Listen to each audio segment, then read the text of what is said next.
چیتر کچانی هەڵەبجە چاوەڕێی کات ناکەن هاوشانی کوڕان لە یاریەکانی هونەری بەرگری جیاواز لە بەشداریکردنیان هەوڵی بەدەستهێنانی نازناوی پاڵەوانێتەکانی شەیەن. تیپی کچانی کاراتی یانەی وەرزشی هەڵەبجە کە کەمتر لە 2 ساڵە دامەزراوە بەڵام ڕۆژ بە ڕۆژ ژمارەی یاریزانەکانیان لە هەڵکشاندایە. مونە وەک خۆیەڵێت سەرەتا تاقانەی یانەکەی بووە بەڵام لە ئێستادا ڕۆژانە لەگەڵ کۆمەڵێک لە کچانی شارەکەی مەشق و ڕاهێنانەکات. من لە ساڵی 2007 ماوەی ساڵ و نیوێ کە دەستم کردەوە بەم یاریە کە خۆم یەکەم کەس بووم دەستم کرد بەم یاریە کە باشترین هین بوو. لە ساڵی 2007 توانیمان پلەی سێم بەدەستبێنین لە سلێمانی لە ماوەیەکی کەما لە ماوەیە توانیمان پلەی یەکەم بەدەستبێنین لەسەر ئاستی نادیەکانی تر لە سلێمانی و بەختیاری و ئەو شوێنانە.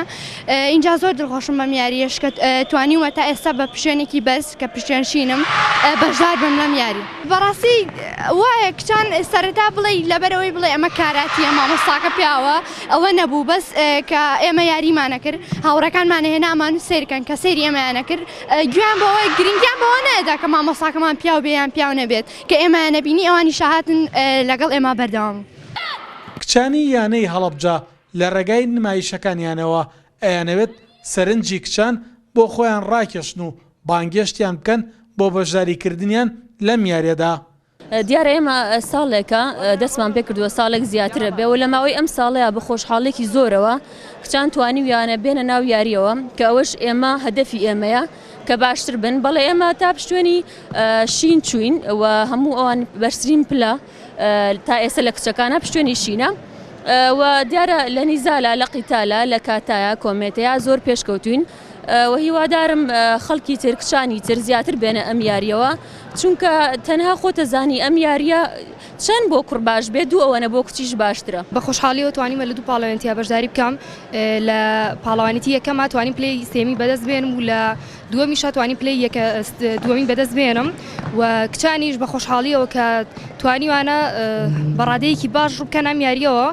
بەشی کاراتی کچانی یانەی هەڵەبجە سەرباری تەمەنێکی کورت بەڵام ڕاهێنەرەکەیان خۆشحاڵە کە خاوەنی چەند پاڵەوانێکن لەسەر ئاستی هەرێم و عێراق. ئاخری ساڵی 2016 و ئەوەڵی 2007 بە شێوازێکی زۆر کچان ڕویان کردە ئەم وەرشی کاراتی لە یانەی وەرشی هەڵەبجە و خۆشبەختانە لە ساڵی 2017دا لە مانگی 2 بیزات لە پاڵەوانێتی یانەکانی سلێمانی و هەڵەبجە و کەرکووک تیپیک یانەکەمان تیپیکشانی یانەکەمان توانیان پلەی سێم بەدەستبێنن لەسەر ئاستی ئەو یانانە و لە هەمان ساڵدا لە ساڵی 2007 لە 25 دوانزەی 2007 لە سلێمانی ڕێکخراوی KDO کە ڕێکخراوێکی کاراتیە بۆ گەشتپێدانی کاراتی بتوڵێکی کردەوە پاڵەوانێتیی کردەوە لەسەر ئاستی 8 یانە و 2 سنتەر.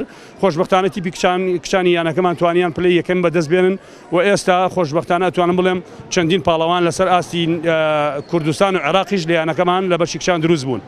بەوتەی کچانی هەڵەبجە بێت یاری کاراتی لە هونەری بەرگریدا یەکێکە لەو یاریانەی کە پێویستە کچان زیاتر ڕووی تێ بکەن و دڵخۆشیشن لە ئێستادا ڕێژەی کچان لە شارەکەیاندا بۆ بەشداریکردن لە یاری کاراتی ڕوو لە هەڵکشانە